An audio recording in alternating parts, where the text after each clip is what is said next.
It goes without saying that Ace Attorney is a series all about taking down criminals using the unwavering power of the courts and the law. That's great and all, but what happens when a case's villain is above those confines that the law normally enforces? Well, you get one of Ace Attorney's several invincible villains. These are the type of villains that usually operate above the law in some form or fashion, typically because they're in positions of power that allow them to do so. They're the type of villains to look you dead in the eye and say, "Yup, I'm evil. What are you gonna do about it?" Ace Attorney's invincible villains are interesting because they put a new spin on the typical formula and add an extra layer of challenge that's not normally present in the average case. Because suddenly the challenge comes not only from trying to prove that they're the culprit, but finding a way to invalidate that immunity that their position grants them so that they can be indicted in the first place. This archetype is fairly prominent throughout the series because of how effective it can be from both a gameplay and storytelling perspective.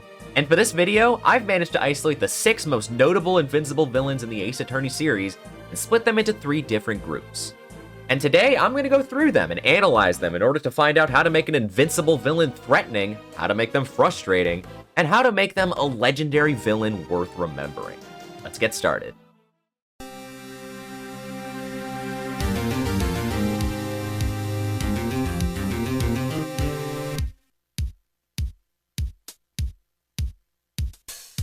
The idea of an invincible villain is something that can be traced back to the very beginning of the Ace Attorney series, as the concept began all the way back in the very first game with its 2 original and most iconic examples, Manfred von Karma and Damon Gant. Let's start with Manfred von Karma, the original final boss of Phoenix Wright Ace Attorney. When players first learn of Von Karma, he's described by Miles Edgeworth, who stood as the main prosecutor for the majority of the game, but stands as the defendant in this 4th case. As it turns out, Von Karma served as Edgeworth's mentor, and Edgeworth does not shy away from hyping the man up when telling Phoenix about him. He tells Phoenix that he is a man to be feared, a god of prosecution 10 times as vicious as himself, an invincible prosecutor who will stop at nothing to ensure a guilty verdict. Edgeworth basically builds him up as much as he possibly can, and when it's time to meet Von Karma face to face, he does not fail to meet expectations. Even just looking at his design, this man demands presence. He's designed to look so terrifying and intimidating, almost to a comedic degree, like, okay, why is Dracula manning the prosecution here? That the player can sense his 40 years of undefeated experience from a single glance. And unsurprisingly, this level of power extends to Von Karma's behavior and the way that he challenges the player on a gameplay level. From the very beginning, Von Karma does not play by the same rules that Edgeworth did. He immediately bends the court to his will, barking orders at the judge and making Phoenix's job hell at every given opportunity. He manipulates witnesses into giving testimony that he designed personally, intentionally conceals key pieces of evidence, and takes every precaution possible to prevent Phoenix from making any progress whatsoever. To briefly skip ahead, this even extends to the man training a parrot, to stop saying a phrase that is relevant to the case. That level of dedication and foresight is almost as shocking as imagining Manfred von Karma training a parrot.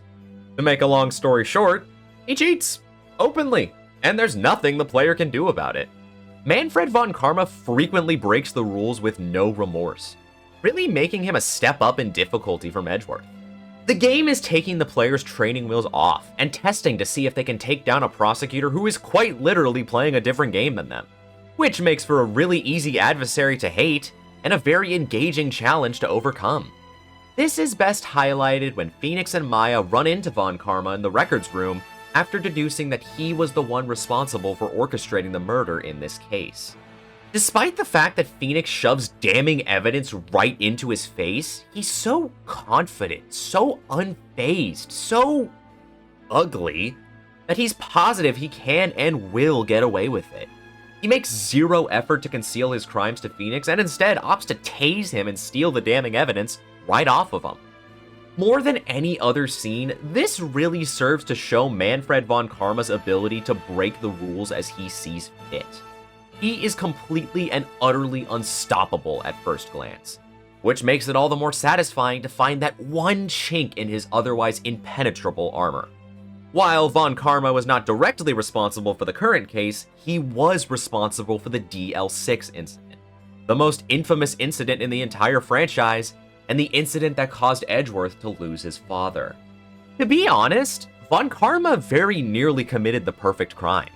Much like how he takes control over the courtroom as a prosecutor, he orchestrated everything perfectly in order to make his own defeat impossible. But he had one glaring weakness that would ultimately spell his downfall: the bullet that was lodged into his shoulder on the day of the crime that he never got removed. And it's through exploiting this weakness that Phoenix is finally able to dethrone the most infamous prosecutor in all of Ace Attorney. Manfred von Karma is an amazing villain that set the ground rules for all villains like him going forward. Through his commanding personality, his ability to break the rules as he sees fit, and his near invulnerability in the courtroom, he left an impression that still holds up to this day. And yet, despite that, I would argue that his successor, added to the DS release of the original Phoenix Wright Ace Attorney, is even better. While Manfred von Karma is unequivocally devious in both appearance and personality, Damon Gant is a little bit more subtle than him. Yet I would argue that that makes him even more intimidating. Gant introduces himself as the current chief of police during the end of the first trial of the game's 5th case in order to present an important piece of evidence. And he leaves quite the impression during this initial encounter. He's large and grandeur in design, making it immediately clear that he is a man of importance. However, unlike Von Karma, Gant presents himself as a jolly old man who likes to have fun, doing charming things like giving everyone nicknames and constantly asking others if they've been doing any swimming recently. Yet despite this, I would argue that this friendly personality is actually quite unsettling. And that's because it's presented in such a way that characters are usually quick to go along with his friendly small talk, yet it's clear that they don't want to get on his bad side. Gant is a jokey guy, but there are several small glimpses during this introduction that show how scary he can really be when certain characters flirt with that bad side. This is all highlighted in Gant's theme, titled Swimming Anyone? This theme uses an organ as its main instrument, which is significant because organs are typically associated with places of power and authority. The melody itself is relatively simple and laid back, but much like Gant himself, that's exactly what makes it so imposing. Combine this theme with that smirk and you have the perfect recipe for one scary villain. I want to bring specific attention to the brief exchange where Gant tells Edgeworth to calm down and wait. Edgeworth initially ignores this innocent plea, which causes Gant to get a little serious for the briefest of seconds, showing players this particular sprite before returning to his typical jolly one. And I think this one line combined with the difference between these two sprites gives players a pretty good idea of the type of man Damon Gant is. It's practically just as obvious that he's the true culprit of the case as it was with Manfred von Karma, and it's equally as obvious that he holds a lot of power over a lot of important people. Yet he feels so untouchable that the player has no idea where to even start attempting to find out the truth about this powerful man. And as the case progresses and clues start to naturally point to Gant being the one responsible for both the current case and the SL9 incident from 2 years ago, Gant's bad side only begins to shine through more and more, which causes him to show just how powerful he is on multiple occasions, such as when he fires Detective Gumshoe on the spot and when he threatens Lana Skye, the defendant and chief prosecutor, with terrible consequences should she not comply with his plan to hide the truth. And as a witness, Damon Gant doesn't shy away from breaking the rules in the same way that Von Karma did as a prosecutor. He's able to carefully pick out what information to share and what information to conceal in order to spin a narrative that Lana's younger sister, Emma, was the one truly responsible for the SL9 incident. And when suspicion starts to shift towards him, he just leaves, because he's had enough. And due to his position as the chief of police, he can do that, and no one has the right to tell him otherwise. Through his abuse of the law and constant breaking of the rules, Gant has such an iron grip on the case that he's able to get away with basically anything, while not having to explain anything to the court if he doesn't feel like it. And much like Von Karma, he very nearly got away with it, getting oh so close to tricking Phoenix into indicting Emma for the SL9 incident. But in the end, Phoenix is able to beat him at his own game through the careful use of loopholes within the law itself. This is clever because it's so satisfying to finally get the upper hand on Gant without resorting to his nefarious methods of fabrication and manipulation, opting instead to use honest methods that force the truth out of him and finally give him his just desserts. Gant may have perfectly orchestrated everything by breaking the rules, but it's only by spinning those rules back at him that Phoenix can finally bring him to justice. Genius. Both Manfred von Karma and Damon Gant are fantastic villains because they operate under different rules than any other villains seen in the original game. which makes climbing the insurmountable wall that is taking them down one of the most gratifying experiences in the series.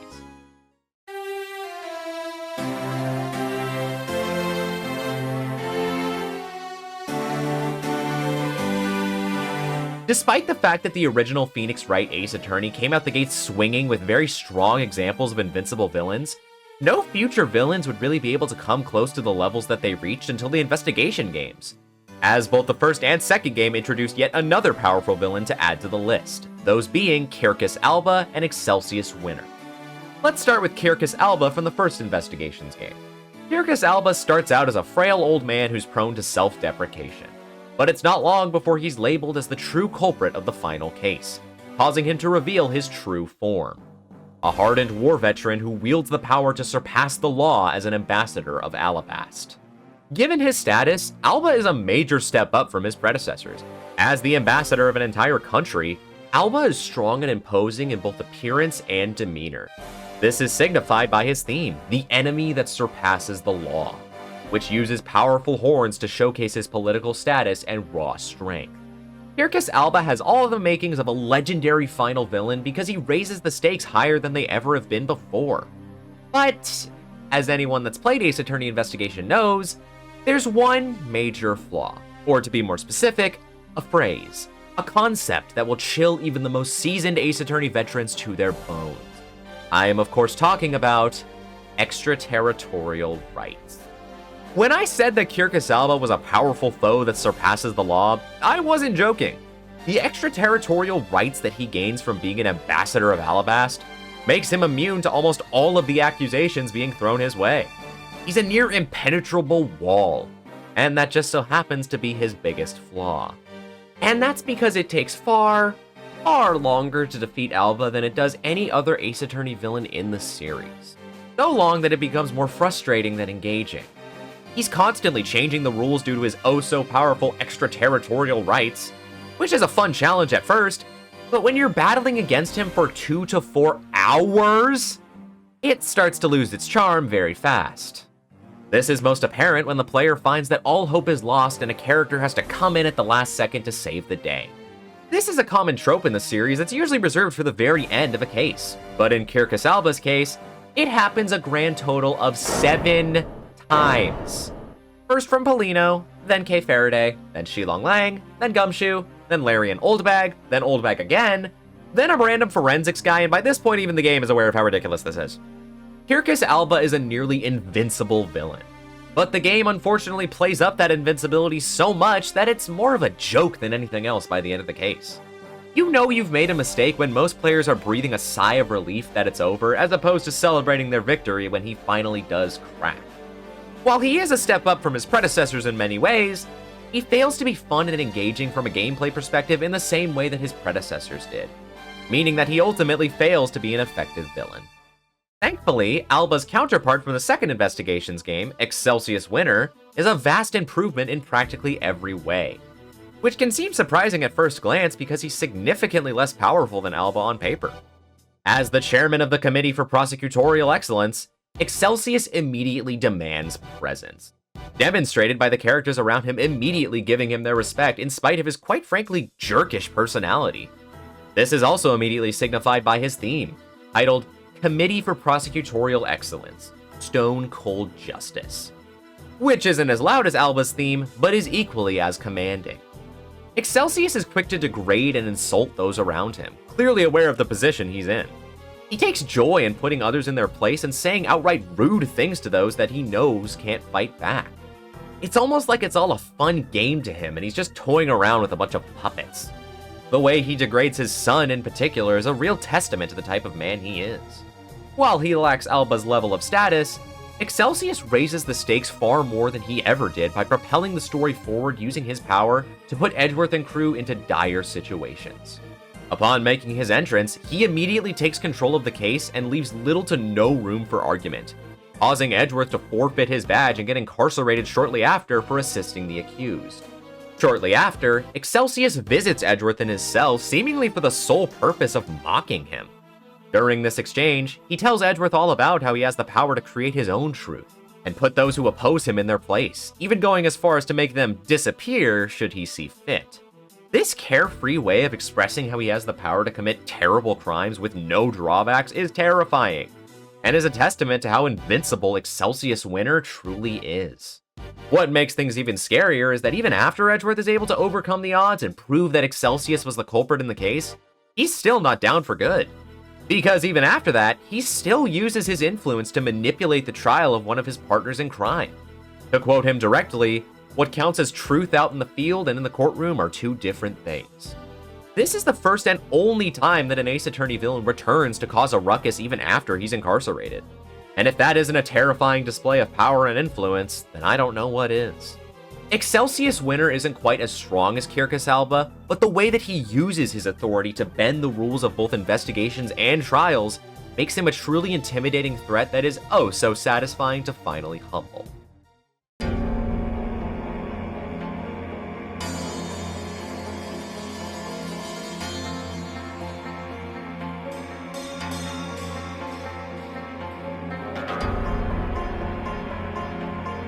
So we've taken a look at Ace Attorney villains that can break the rules of the law with no consequences, and we've taken a look at villains that can bend the rules as they see fit. But what happens when Ace Attorney creates a villain that can make the rules themselves? Well, you get the final villains of both Phoenix Wright Ace Attorney Spirit of Justice and the Great Ace Attorney 2, Resolve. I am of course talking about Queen Garan and Male Strongheart. Let's start with Queen Garan, who takes the title of the most powerful Ace Attorney villain of all time, being the literal Queen of Khura'in, which just so happens to be where the game's final case takes place. She starts out looking innocent enough on the surface, but as players learn more and more about the growing revolution dedicated to taking her down, it becomes increasingly clear that she is far more corrupt than she lets on. And as the trial for the final case begins, Garan interrupts to assume the role of prosecutor for the trial. Now, this is an insane power play. Having the queen of the entire country take charge of the final trial in such a way, and transforming into a Disney villain in the process, is very intimidating. And sure enough, it makes the trial itself quite an uphill battle, as Garan is able to perform the most outlandish displays of power in the franchise, such as rewriting entire laws in the middle of court and having her own guard shoot the former Queen of Khura'in in order to prevent her from giving away any incriminating information. In the end, when Apollo and Phoenix are able to prove that she's the culprit, she still doesn't back down, using her guards to hold the lawyers at gunpoint. It's only by denouncing her right to be the Queen of Khura'in in the first place that she's finally defeated, because otherwise, there was no escape. Like I said before, she's the most powerful villain the series has ever seen. So why is it that I find her to be so unbelievably underwhelming? Well, I think I managed to figure it out. The problem with Queen Garan is that she acts more like a plot device than a real character. She's a means to an end that drives home Spirit of Justice's central theme, but she isn't a very compelling villain to root against. While she's undoubtedly a very powerful villain that does some crazy stuff, Garan herself is just not all too compelling. She's so over-the-top evil, I mean seriously, look at her, that she ends up not being as intimidating as basically every other villain in this video. And it doesn't help that Spirit of Justice is just generally so over-the-top compared to the rest of the series that it makes the game's major conflicts feel very unrealistic compared to the usual, and very hard to feel connected to as a result. As a result of that, I never felt myself really feeling her authority in the same way that I felt the authority of other villains in this video. There was just no impact. Instead, it just felt like she was a generic villain. Not even a generic Ace Attorney villain, just a generic villain in general. Queen Garan is a great Invincible villain in concept, but she unfortunately fails to feel interesting due to the game being more concerned with highlighting that concept as well as the game's overall theme than it was with creating a villain that felt genuinely engaging. This brings me to Male Strongheart, who is everything that Queen Garan isn't and more. When players are first introduced to Strongheart, his presence cannot be understated. Ryunosuke is constantly making comments on how heavy the air feels in his office, and when the man himself arrives, his position as the Lord Chief Justice of London is made clear by his stance and demeanor. Unlike Garan, Strongheart is cold and calculated, seeming to have no life behind his eyes. He's about getting things done as efficiently as possible, and he has no time to even crack a smile. Now, do you want me to be completely honest? During my first conversation with Strongheart all the way back in the third case of the first Great Ace Attorney game, I knew that he was up to no good. Maybe it was his position of power, maybe it was the fact that I'd played so many Ace Attorney games already, or maybe it was his similarity in appearance to a certain other character I know. But regardless, I knew. And I think that's what makes the fact that Strongheart was a constant presence throughout both games cement his undisputed power even more to me. Throughout both great Ace Attorney games, Strongheart is always looming in the shadows. Every time Ryunosuke visits him, he's scheming with a different character, plotting in secret before cutting the conversation short to address Ryunosuke. Even when he's not physically present, he's the one orchestrating everything from behind the scenes and making orders to other characters. Why is this trial being carried out in this specific way? Lord Strongheart. Why is this particular piece of evidence being concealed? Strongheart's orders. And yet throughout it all, I was powerless to do anything about it. I just knew that whatever he was talking about just had to reveal his true nature and hint towards what was truly happening behind the scenes, but I was never in a position to dare question him. The player was always just a mere bug in the face of male Strongheart. And just as the player begins to inch closer and closer to the truth of this conniving man, he assumes the role of the judge for the final trial. Now, it's one thing to assume the role of a prosecutor as Queen Garon did, but to assume the role of the judge, the one who exercises total and unequivocal authority over the results of the trial, shook me to my core during my first playthrough. It showed me that Strongheart was going to do anything in his power to keep his role and everything under wraps. Despite the fact that Queen Garon in actuality wielded much more power than Strongheart ever did, Strongheart's actions here felt infinitely more impactful due to the message that they sent directly to the player. It's almost as if the game is directly telling the player that their suspicions were correct before challenging them to prove it. It's a terrifying display of power that sets the stage for one of the most legendary trials in the series. And as the trial delves deeper and deeper into the truth of both games' overarching mysteries, such as the Professor, the Reaper, and the Assassin Exchange, all clues point towards one man being responsible for it all: Male Strongheart. And for the first time in the entire duology, Strongheart smiles. He smirks in the face of every single accusation thrown his way because he fully believes that he is invincible. That no matter how many layers of his dark past Ryunosuke peels off, he will manage to get away with it scot-free. It's incredibly unsettling to see a man that had previously displayed little to no emotion finally reveal his true colors in such an unsettling way. Especially seeing as he's doing so knowing full well that he's responsible for the death of so many people across 10 years. Once everything is revealed, Strongheart rallies the members of the judiciary to keep everything uncovered throughout this closed trial under wraps and to never reveal it to the public, keen on hiding it all just as he had been doing for 10 long years already. It's not until Herlock Sholmes himself arrives to inform Strongheart that the Queen of the British Empire had been listening to the entire trial from start to finish, and that she has ordered that Strongheart be revoked of his position and prosecuted for his crimes, that Strongheart finally crashes and burns. What makes Strongheart such a powerful villain to me is the gravity of what he was able to do with his power.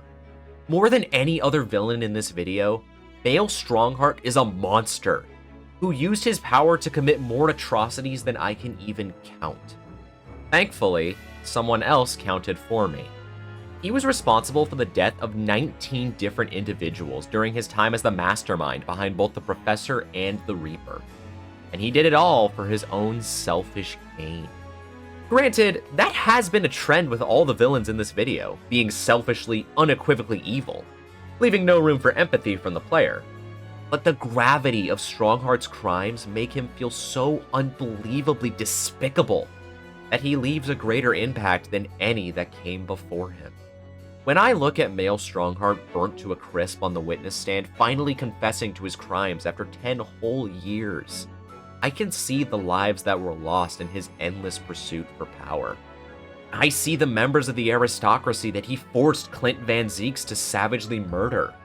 I see the countless mysterious incidents that led to the deaths of those prosecuted by the Reaper.